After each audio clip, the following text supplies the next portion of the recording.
Good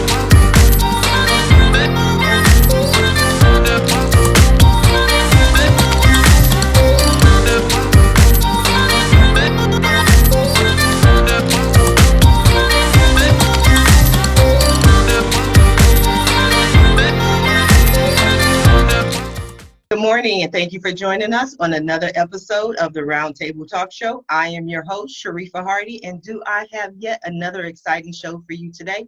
This is Friday's show right before Memorial Weekend. I hope everyone has a safe and Memorial Weekend, but before we get to the fun, let's get to the education. I want to go ahead and introduce you to our first guest, Randi Bryant. She's an amazing woman. I'm pretty sure many of you know her. She's a speaker and discussion leader, as well as someone who's able to assist other people go through the training and inclusivity. She's also an author, but I just think you'll just love her smile. Good morning, Randi. How are Good you? morning. How are you? I'm excited. I'm excited to have you on the show. You do a lot of different things, but I'm busy. hey, aren't we all? Yeah.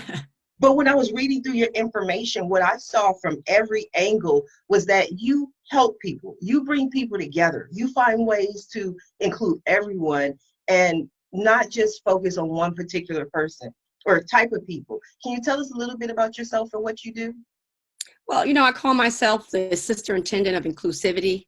I work hard to ensure that people can get in groups and everybody feels as if they belong and are included. I think that has been a challenge in our workforces, in our social arenas. And so I'm that person who helps people have real conversations, not fake ones, but real ones, but also respectful ones. When you say inclusivity, is there a specific target or specific audience? I mean, because sometimes we can look at inclusivity within the workplace. We can look at inclusivity within, our marketing. Do you have a specific focus? I'm in the workplace mainly. I'm usually going around corporations, major government agencies, and helping them work on their environments to make them feel more inclusive and create a culture that is inclusive and not exclusive. And people didn't think about that back in the day. It was just all thinking about, of course, making money. But when studies show that people are more productive, the more comfortable they feel, the more, if they feel a sense of belonging, they will actually do more work longer hours. You will get more out of them. Then inclusivity became a very big thing. Now it just seems like, well, of course, people will work better if they feel good there.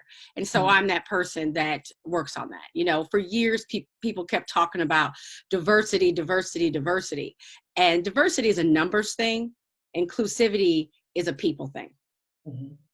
Do you feel that many of the corporations do not want to look at inclusivity until something happens, until something goes wrong? Maybe there's someone who's in their company who felt excluded, who felt like, I think there's two things. I think that, yes, I think sometimes people don't wait until things blow up. Oftentimes I'm coming in, there's been a major lawsuit, not usually one person, but multiple people.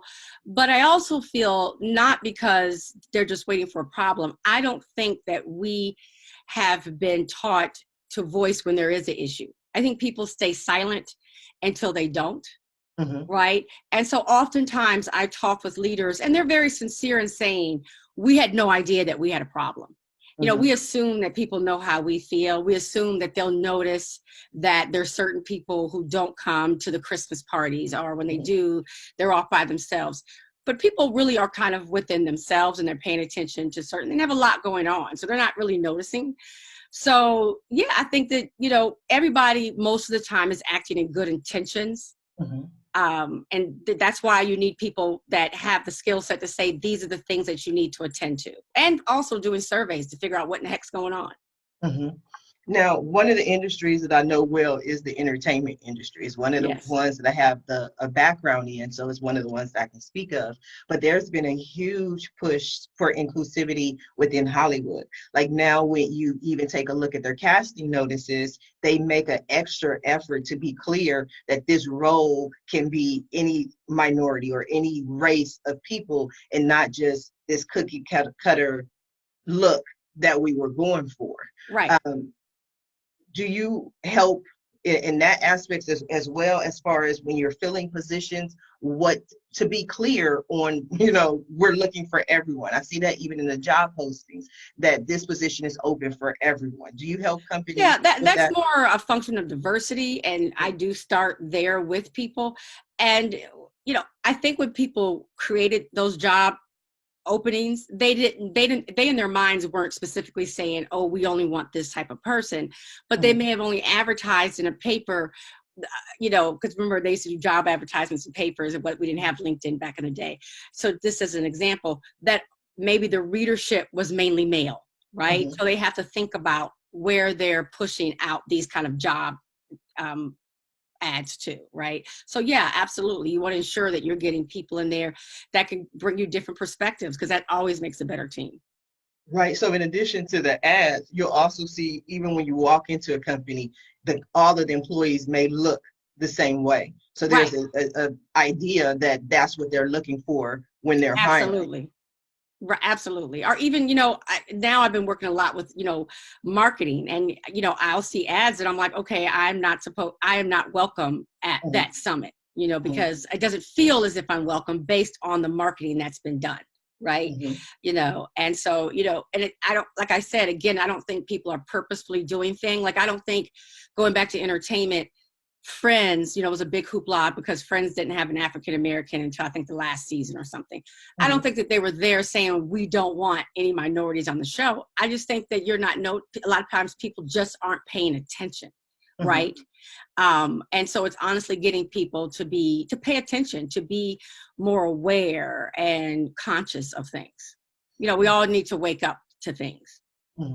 It's interesting that you mentioned Friends, because I do remember that whole entire conversation. And I was one of the people who was on a whole different perspective, because my perspective was, this show is about friends. And if that's their friends, and those are the people they consider friends, it doesn't mean that they're against everyone else. It's just like, when I look at my friends, I have a very diverse set of friends. They're all different colors. But I pick them based on the relationships. I don't say, okay, well, I need an Asian, I need a Black, I need a white, I need a Latino in my friends, So it's not always something that we take into account. And sometimes I believe that we look for problems, or we look for issues when they're not always necessarily there. However, with that said, I do feel that there is room for improvement. I don't think that across the board, especially in the workplace, everyone has been included in opportunities. Well, yes, as far as it's actually a fact that we typically are friends with people who are more like us, right? That's just normal. People think, oh, I'm being racist if I'm that way. It is normal to be with like people, but whatever identity group you are identify with, that's not necessarily race, though.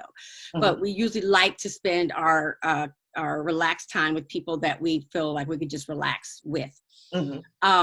But it is unusual, I think, in Friends, that maybe this close set of friends are in some ways, maybe everybody was white, but you would have people around you in the coffee house that were of different races. And that is actually unusual, that you didn't see that even in Friends. So that was a problem, right? That was a problem. I don't think it was, my thing is, it's okay to say something's a problem without also saying that it was intentional, or people were maliciously leaving people out. Sometimes it's people are so sensitive about that, but a lot of it is just human nature. It's human nature, if I'm doing a show, to ask some of my friends, right, and say, guys, do this with me, not even paying attention. Wow, this is not a real diverse panel, because it was just my friends, and all of us happen to be women from California who are entrepreneurs. I just may not be thinking. And then we start having a conversation that is does not at all bring different perspectives, because we all are kind of monocultural in that way. And so that's what I mean about it. It's intention. Having good intentions is not enough. That's the main thing. Having good intentions is not enough. It's honestly, accepting that we all have to be aware. That's why they say the road to hell is paved with good intentions. Exactly. So we have to have a diverse inclusive conversation this morning. That's one of the things that I love about the Roundtable Talk Show, because I can get your opinion, but I also want other opinions. So I want to go ahead and introduce our next guest, Mr. Sean Douglas, who is also amazing. You may recognize him as well. He's a TEDx speaker. He's a radio show host. He's a U.S. Air Force veteran. And he talks a lot about transformation. So we're going to learn about inclusion and transformation this morning. Good morning, Sean. How are you? I'm doing amazing. How are you? I am amazing. I love your background. Thank you. I should have just read it. Like, that should have been my intro. Speaker, book Sean for your next event, thesuccesscorps.com. I think I should just left it right there. You did awesome. So tell us a little bit about yourself, Sean, and what you do. Yeah, so I basically work with entrepreneurs, speakers, and business owners to improve their positioning in the marketplace. And when you improve your positioning, even in relationships, you can improve your positioning within the relationship, within the corporate world, your career. But I mostly work with entrepreneurs and speakers and business owners. And once you improve your positioning, you can increase your profitability, which will decrease the anxiety and stress that you feel about building businesses.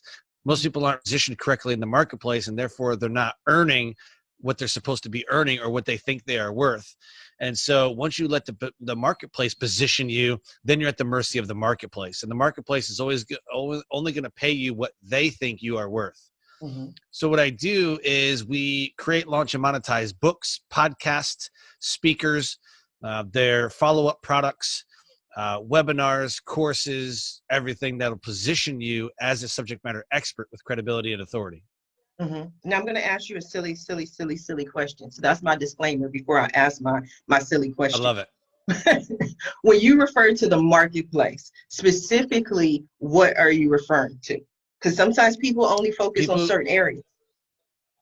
Yeah. So the marketplace is people that are your potential buyers. So whether you call it niching down, whether you call it categories, industries, it doesn't matter. Your market, everybody has their own marketplace. So if you're trying to target whoever you're trying to target and it's not working for you, then either your marketing is broken or your positioning is broken. You need to position yourself into a different category, into a different market. See, most people, what they do is they build a business. First thing they do when they build the business is they create a name. Got to have a name. Got to name it something. Then they have a logo. And they go, I got to have a blue because blue is the most recognizable color and most comforting color that there is. So I got to go with blue. It's the most popular color. So I got to have a blue logo. So, oh my gosh, let me look at all these different people on Fiverr and Upwork to see about how I can create a name and how I can create my logo. And then when they have a logo, they're like, okay, this is what I'm going to talk about. This is what I'm going to provide. And I'm going to go provide it. And they think they can provide it to everybody. It's the wrong way to go. The first thing you need to do when you build a business is design your category. Category design is the business discipline of you niching down. When you design your category, what makes you different, what's your message to people, and how you're going to connect with them. Once you design your category and what makes you different and what makes you stand out, then you can start providing the logos and the names and everything else. But you must design category first. Everybody designs business and they design an offering, but they never design the category. And unless you're going to go and play in somebody else's backyard, then you need to spend time building out your own business category. And so my philosophy is, why would I pay to play in somebody else's backyard when I could charge people to play in mine? So you need to create your own category and dominate your own market category. Okay. So when you say market categories, they're usually, if I'm understanding you correctly, standard categories. There's, Sure. Professional services, there's marketing, there's, restaurants, there's children, there are a lot of different categories. So how do you define and create your own category within standard categories? Yeah, so let's talk about transportation industry. The transportation industry was turned on its head about 2 years ago when Uber was coming out. It was popular. I wouldn't say it was almost at its peak, but it was pretty close. It exploded, right? 2 years ago, Uber just exploded for whatever reason. And so within the transportation industry, you have buses, planes, trains, automobiles, all that. Within the subcategory, Uber created its own category of transportation. And there's really no difference between taxis and Uber. There's really virtually no difference. The only difference in what differentiated them was that you have an app and you can drive for them. Uber owns no cars. They have hardly any overhead. They have an app, and then it's kind of like an MLM. If you think about it, Uber is kind of like an MLM. They have distributors that distribute their product. Uber. So you have drivers that are driving for them, and they recreated their own category into, you can become an entrepreneur and own your own business by driving for us. But you're only driving for yourself. So the taxi cab service got turned upside down because I don't have to own my own a business, and I don't have to get a fleet of cars, and I don't have a lot of overhead. It's just, I have a car, and when I want to work, I work, and when I don't, I don't. So not only did they differentiate themselves between time freedom, but they appealed to the people who want to earn a business or want to make side income, but don't want to have the hassle of creating a huge overhead business. And so, maybe it's safer than taking the bus, or maybe, different neighborhoods. They have a lot of demographics and a lot of analytics to prove why Uber or Lyft is safe, and what have you, vetted backgrounds of everybody who's driving. But it's easy because I could just call the app. It's on demand. And so I thought, well, how come the taxi service did just build an app? Like, wouldn't that be the same thing? But they appeal to the people who want to drive, want to have a side income, and want to build something for themselves. Wow, that was good. They differentiated themselves within the category. Yes, people buy different. They don't buy the same stuff like if you look at Burger King and McDonald's, McDonald's doesn't have a plant-based burger, but Burger King does. If you look at the marketing, Burger King never talks about how McDonald's does this and we do it this way, but McDonald's does. McDonald's is always talking about how bad Burger King is and how this, that, and the other. You could tell how, just in people's marketing, how different people are and how they differentiate themselves by their marketing. Coke never mentions Pepsi, but Pepsi mentions Coke all the time. So all they're doing is reinforcing the brand. You stand out by telling people how you stand out. Wow, I loved it. I'm over here taking notes. One of the things that I found interesting, I always take notes on my show. I'm not as young as I used to be. I'll forget my questions and my points, but I want to go back to the categories. And one of the things that you mentioned was very interesting when you talk about Uber. And they're one of the companies who I believe, and correct me if I'm wrong, not only have done it once, but they've done it twice. Because first they introduced Uber, and then they said, you know what, this is a great philosophy. And they turned around and brought in Uber Eats. So it's the same basic principle. Yes, absolutely. If you notice, there's nothing like Uber when Uber started, right? There's nothing, and even then they started out as a luxury car service. Like you could just order them, a stretch limo or some kind of a luxury car, right? And it was basically airport service. And then club service started. Like, we'll take you back and forth to the club. And like, they started as a luxury. And then they were, wow, this thing could take off. We'll give it to everybody.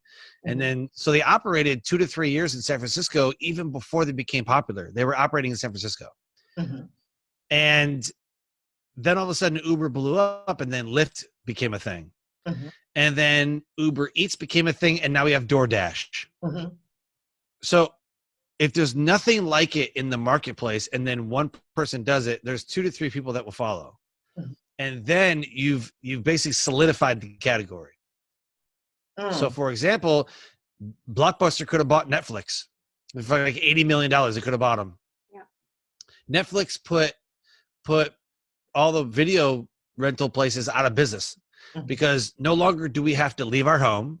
We can stream right from the TV, their movies. And then Netflix, even then, decided that we're going to make our own movies. And then not only did they start streaming movies, they started creating movies, and now they have their own studio. And they are they're just like MGM, Warner Brothers, Century Fox. I mean, they literally are a movie company now.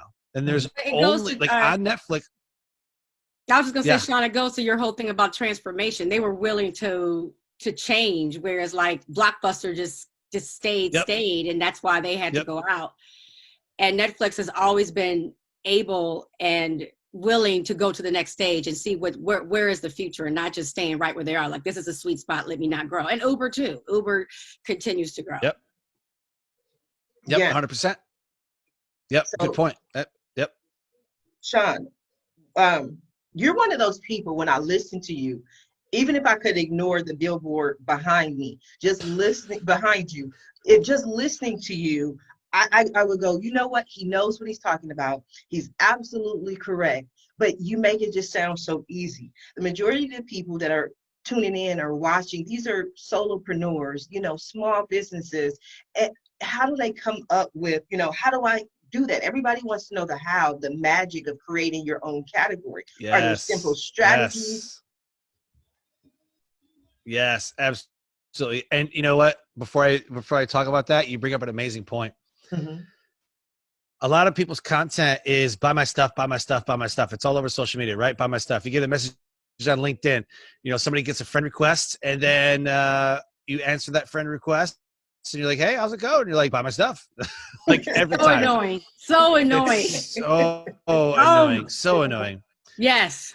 What I love to do, and people are like, why, like this is why are you doing that? This is crazy. I give everything away for free. My best content is given away in a Facebook post all the time for two reasons. One, half the people aren't going to do anything with it, so I'm not losing anything. And two, the people that take my info and use it usually come back to me for questions, and then we end up working together anyways. Plus, it shows your value, shows the value, right? So 3 questions. What are you willing to do more of than anybody else? This is what differentiates you. This is how you design your category. What differentiates you? What are you willing to do more of than anybody else? I give away more free content than anybody else. What are you willing to do differently? My show, Life Transformation Radio, is a live online radio show that's repurposed into a podcast. It's not just a podcast. It is a live online radio show heard in 90 countries that is then repurposed onto a podcast platform. So I said, well, I want to start a podcast, but I don't want to do what everybody else is doing. How do I differentiate myself? Oh, I'll have a live internet radio show. So I have over 38,000 listeners in 90 countries, and it's repurposed. And then that's taken me to speak at Outlier Podcast Festival that's sitting right behind me, at PodFest. I was on the Spartan Race media team. It's just that differentiation value has taken me a bunch of different places. And then the third question is, how do I connect? How are you going to connect to the world around you? What platforms? Right now we're on Zoom. We're connecting on Zoom. But how are you going to connect? Right? So your question, how would someone create their own category? Not only are by answering those 3 questions, but you must, this is very, very, very imperative, is include it in your company culture. Like Randi said, they're not willing to just stand in one space. They have, it's part of their culture of change, their culture of transformation. And Uber will continue to, and Netflix will continue doing that. And Coke will continue doing that. And all the other category kings, Walmart, they will continue doing this, the differentiating portion and recreating their category all the time to stay ahead, right? So it's directly connected to the company that you build and the type of people that you build around it. So there's 2 ways to do this. You either build people around your business, or you build the business around your people. And one of them is going to fail. Right? So you have to, number 2, create a provocative story. Why are you different? What makes you different? You have to create a provocative story, and it's all about advertising and marketing. But you have to condition the market to receive your offer, to receive your problem. So here's how you do it. You must create a problem that only you can solve. This is your differentiating factor. Create a problem that only you can solve. If I was going to market Randi, I would say the problem that she would solve, and not knowing anything that she said earlier, other than exclusivity, diversity, and things like that, if I was going to market her as her own market category, I would say capitalizing on strengths. Everybody brings a strength from whatever background, whatever childhood you went through, wherever you live, whatever city you're from, your beliefs, your thoughts, your value, whatever it is that you bring to the table, this is going to be your strength. So you need to capitalize on your strengths, and only going to a sect or only going to a certain group of people limits the strengths that you can have on your team. So instead of limiting yourself right off the bat, you need to be more inclusive and more diverse in your hiring for your company. You need to ask better questions. You need to have a culture of inclusivity and diversity, and not just race, gender, income, like all that, degrees, but the issues that people have, like the baggage that they bring to the stories, table. like, you know, people's Yep, stories. there's stories. Yep, Well, 100%. What you were saying, Sean, is when you were saying that people need to know, you know, how are they different? I think they really need to know, because I've owned my Bryant Consulting Group for 19 years now. And people always say, oh, I want to start a company. I want to start a company. But they really aren't clear what they want to do. They just are kind of like, right. I really like this. In my opinion, you're not really ready to start a company, because there should be something that you feel somewhat passionate about. Like, you know, I was VP at an IT company of their training program. And when I decided to start my own company, I was like, they don't do this well. People don't understand the work that it entails to create a real strong curriculum. And so I felt that I had a solution. I felt that I was offering something different, like you're saying. And I think some people just say, I like to train, and it can't be that, right?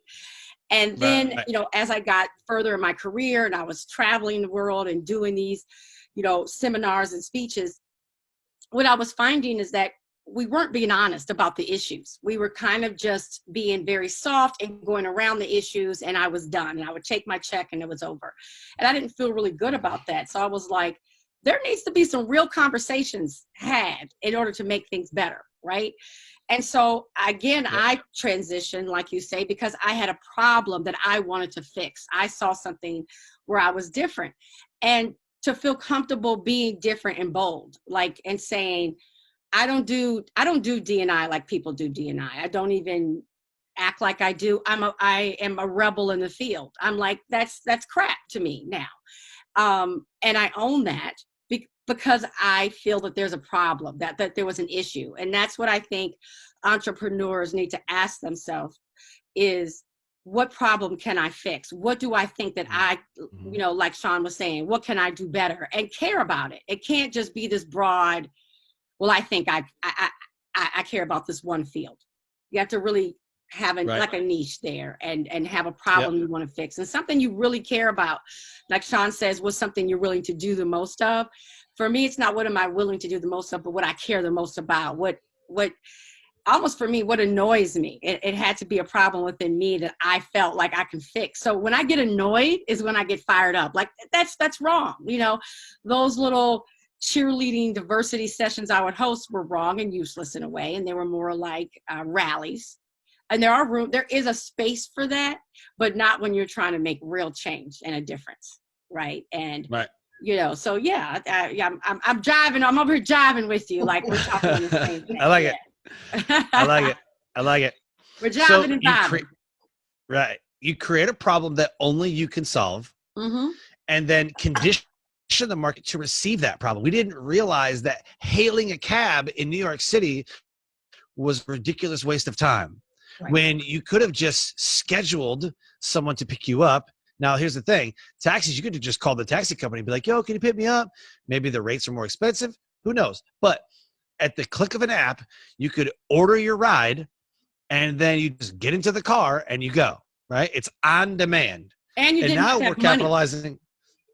Right. And we're capitalizing on the on demand, right? The streaming of Netflix, I think, in my opinion, even back when they used to mail DVDs to you and you used to mail them back, I think that started, I really credit Netflix with starting the on-demand culture.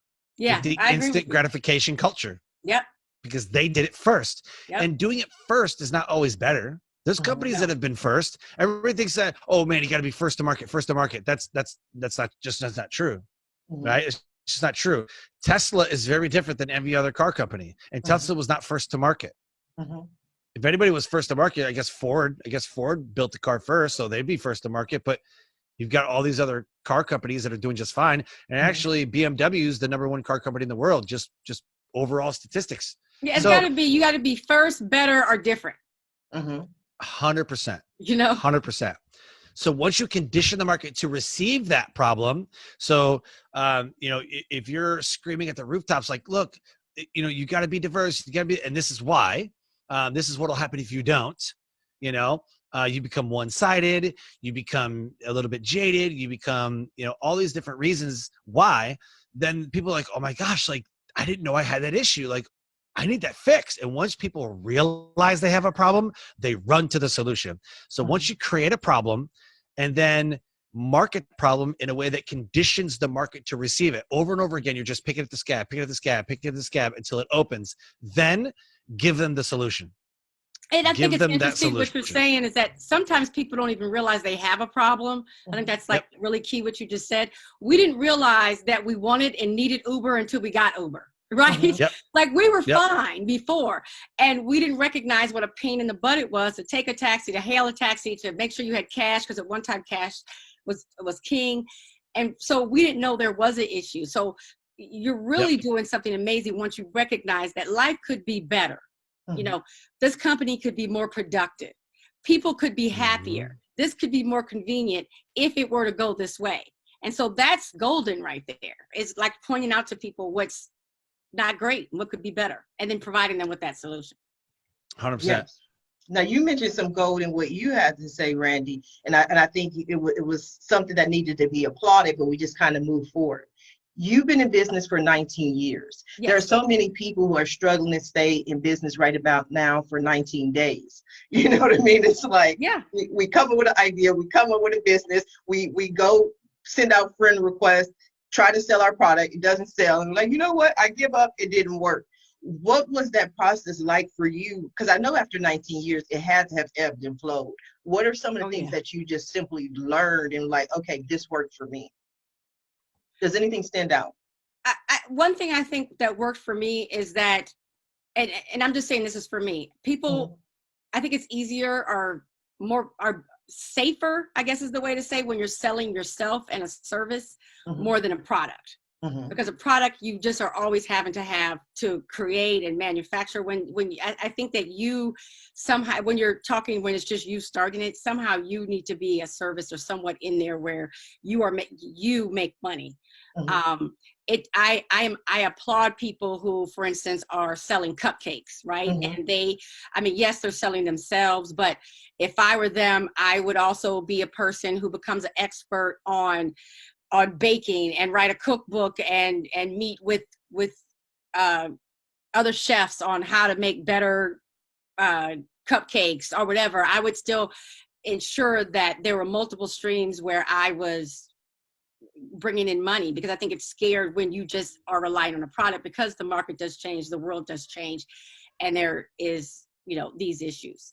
I would definitely do something that you really care about, that you don't get sick of, because the minute, like you're going through today, we're in the middle of a pandemic, and Sean and I are up here and you're up here and we're talking because we care about what we're doing, right? Because it would be very easy to say, oh my God, just forget it. I mean, it would be easy to say that, but I think that we still feel passionate about what we do and that we have something to offer, and something that stays, that is not just about a time. It's something that across time people will need, right? There's certain things that people are always going to eat. People always need guidance on how to transition or better themselves in the marketplace.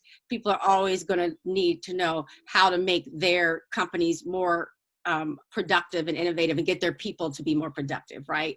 And so, thinking about something that's right then, I oftentimes will see people that will just jump, they just want to be business owners and they're jumping on the latest fad, and they're not passionate about what the problem that the solution that they're providing.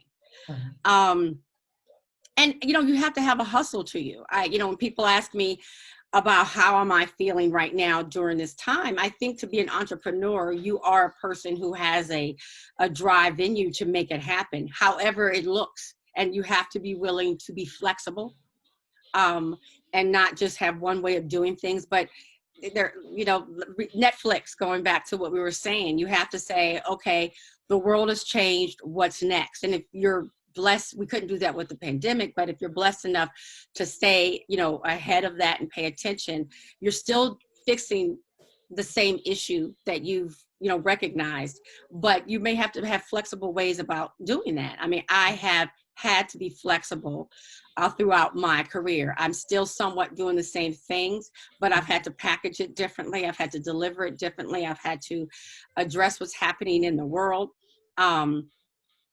And I've changed, I've changed, I've grown. And so I feel I'm so much better today with my solution than I was 19 years ago.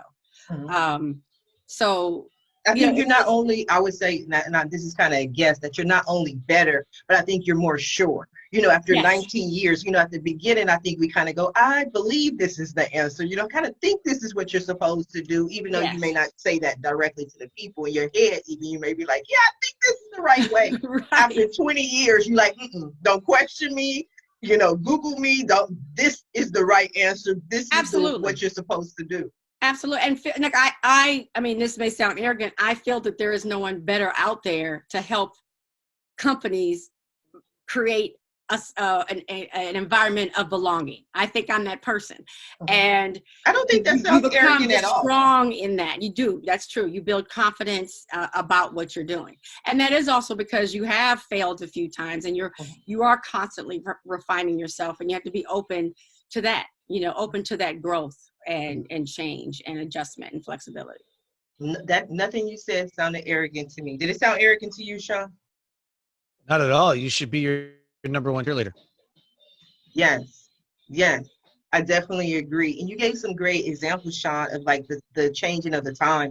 One example that I like to use is the microwave. I tell people, I'm a microwave baby, so I want it right now. I don't want it in 2 hours. I don't want to wait for it to cook, whatever it is. And now I've learned as an adult not to microwave a lot. I've cut way back, but it's an example of the mindset. Do I want to put this whole chicken in the oven, or do I want to microwave something and get it done quickly? Or do I want to send Uber Eats and get it to me right away, something that someone else has cooked? So I look at examples of our mentality, and I know you both remember this. Come on now, preach with me. Dial up, right?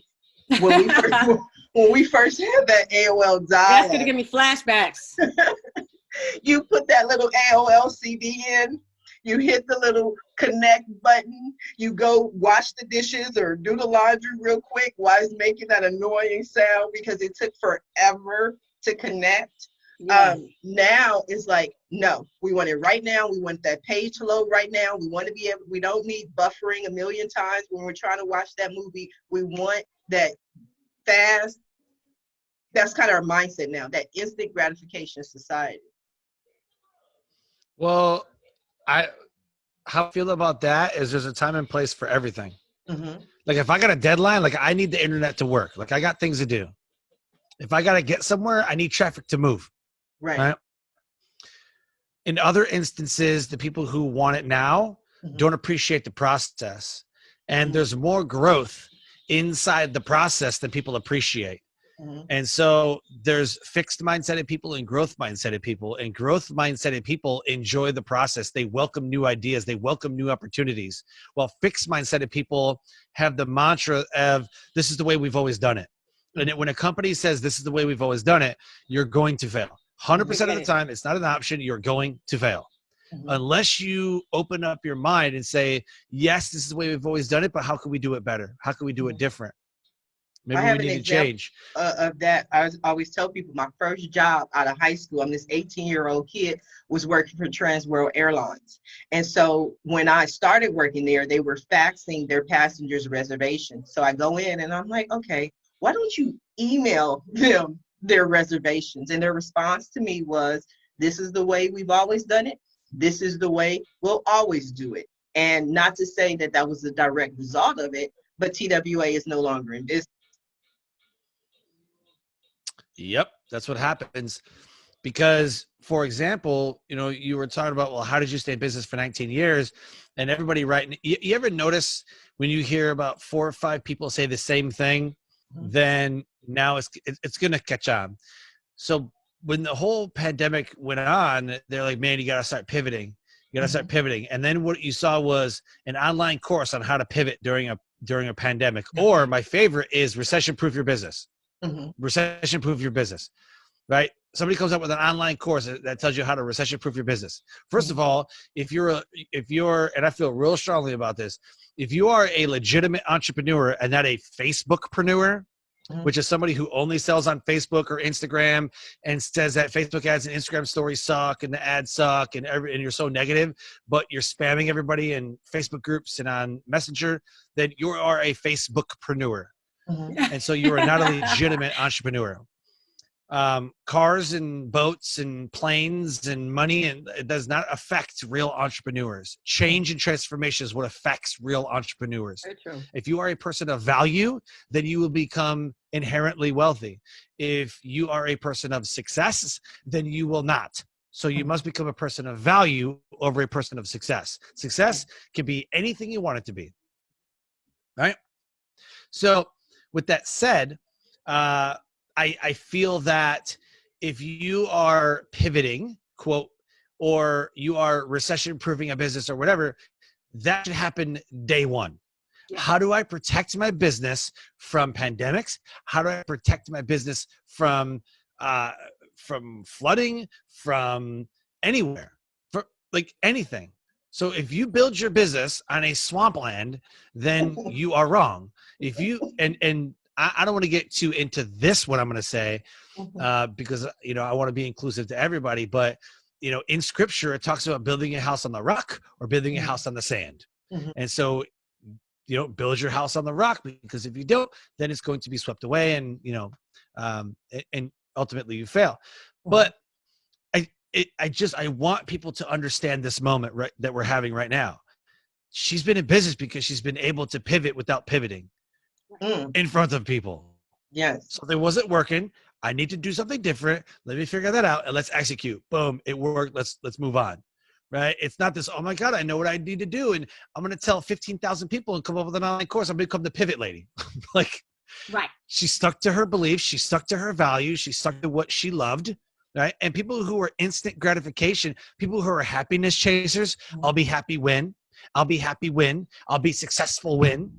They don't understand the process, and they don't understand that growth happens in the process. You grow as a person as your business grows. So if you're not growing as a person, your company's not growing, and vice versa. If your company's not growing, then you're not growing as a person. Right. The end. Amen. I want to say the same thing, but then I was also saying, I love what you're saying, Sean, but I wouldn't imagine like a new client coming to you and I need this help from Sean. And you remind me of like the general, you know, he's like, just fix it. Just, you know, you're not that soft sell kind of, okay, let me tell you how to, you're like, okay, this is the problem. Let's fix it. Let's look at it from a different way. So I love your perspective on things. I love how you can look at things from so many different ways, but they make sense. They're common sense. And like they say, common sense is not always that common.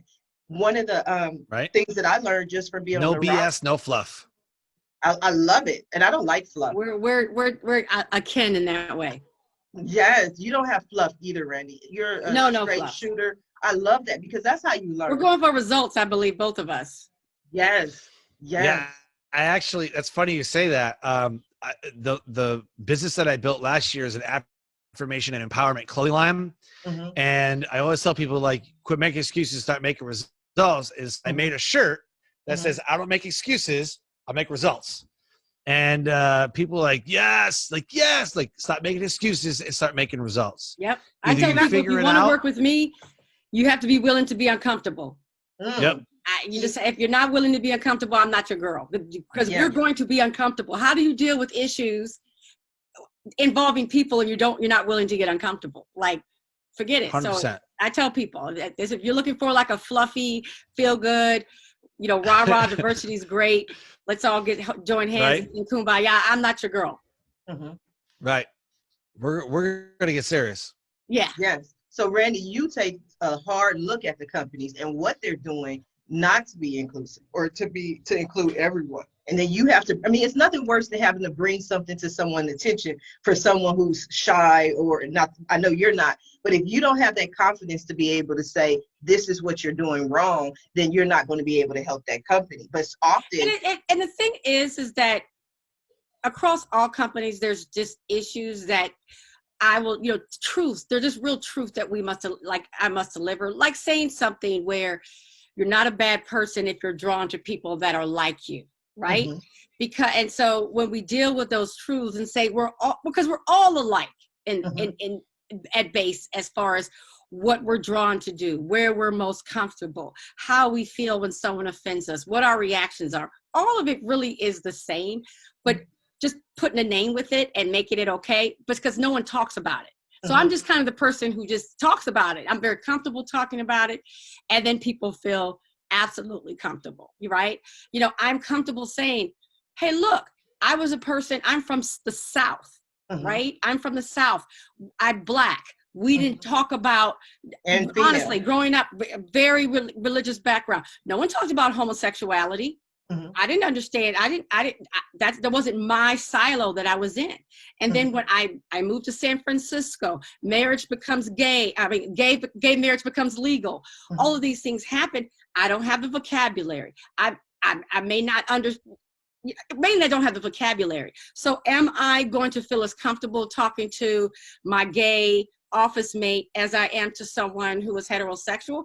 No. Not because I have any issues, but see, people are so scared because we think if I say stuff like that, that means people are going to say, oh my gosh, Randi is a bigot.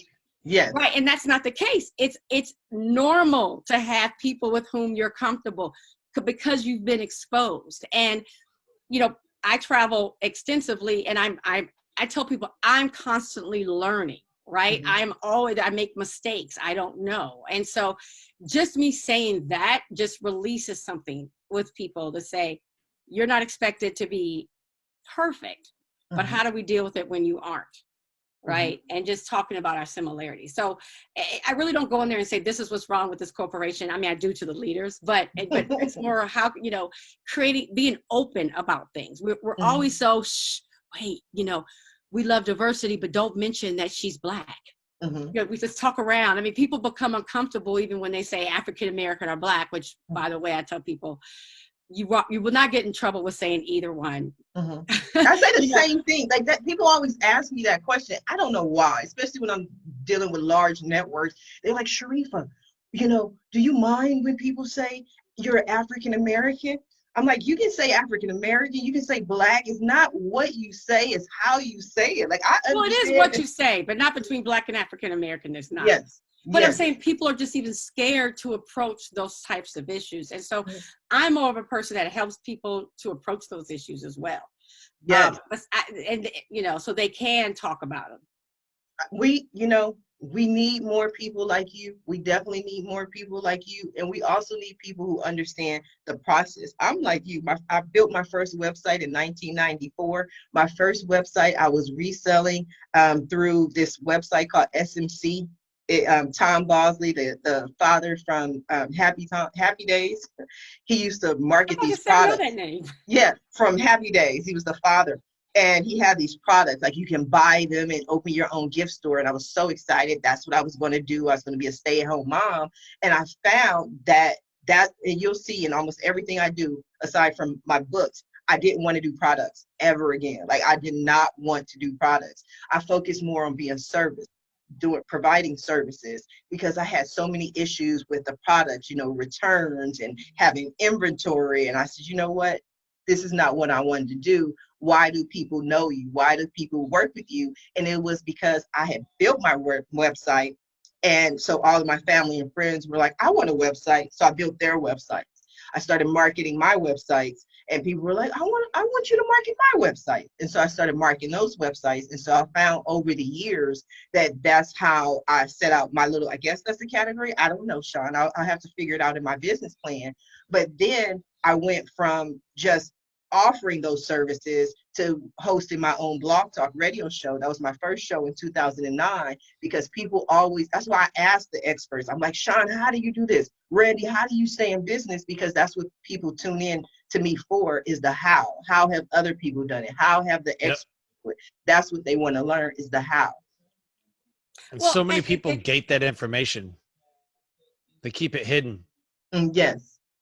I was just going to say, you know, what Sean was talking about, and I think we talked about like finding out, you know, it seems like it took you on a journey to find out what you do well. Yes. I think once you find out what you do well and you commit to it, you know, then that's your business. And sometimes you do, you know, fall and get up, fall and get up, and there's a journey. And I think, like, going back to, you know, what Sean was saying, you know, some people are just about, like when you say Facebook salespeople, they say, oh, there's a pandemic, let me make masks. Everybody needs masks, so let me start making masks. Those people, like, that's not a business, right? That is a Facebook sales, and then you're gone, right? It's just a quick thing.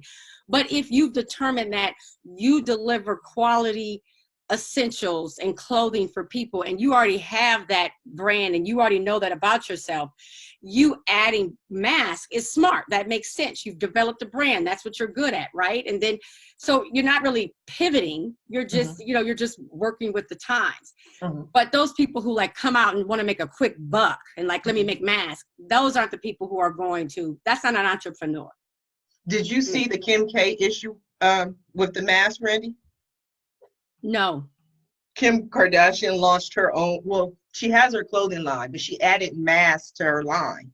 And she has, I forgot the number, like 8 to 10 different masks. And these masks are supposed to match your skin tone. Now, there was a whole issue online, the people, you know, Instagram coming at her because the masks for the Black people weren't, they, you know, the right shade, or they were too light or something like that. It's like, oh my gosh, it's like sometimes when you go into a different lane, you don't always know the results. That's why, again, you know, people like yourself come in handy. You need a team to kind of look at different aspects of what you're doing. Does this include everyone?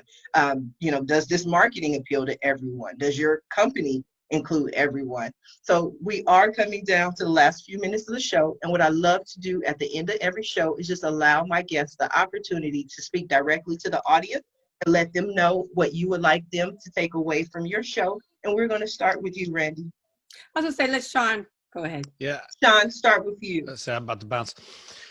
So my message for you today is you have the power to say, this is not how my story ends. Whatever you're dealing with, whatever you're going through in business, in life, you have the power to turn the page and write a new chapter. So today is the day that you make a decision. Today is the day that you transform your life and rewrite your story. You have the power to write your success story. So turn the page and start writing your new chapter. I love it. Thank you, Sean. Randy? Thanks, Sean. I was, you know, Sean mentioned about you and how people have the power. I think that it's important for people to really look at themselves. It really does start with you. I got better and knew what I wanted to do as I learned more about myself. So instead of looking outside and saying, what do people need? Say, who am I? You know, and what can I fix? And what am I passionate about? And start right there. Start with you. I think that is so beautiful. I want to thank you both for joining me on today's episode of the Roundtable Talk Show. I want to also thank everyone who tuned in to watch the show. I greatly appreciate your support. Now, please support our guests. Visit their websites, follow them, sign up for whatever classes, trainings, however they can be of assistance to you. Follow them on social media. I know both of our guests have a show. Tune in, watch, and make sure when you watch them, you let them know Sharifa says hi. If you're interested in being a guest, please visit the website at asksharifa.com. Until Monday morning, everyone have a safe and a happy Memorial Day weekend. Bye now. Bye-bye.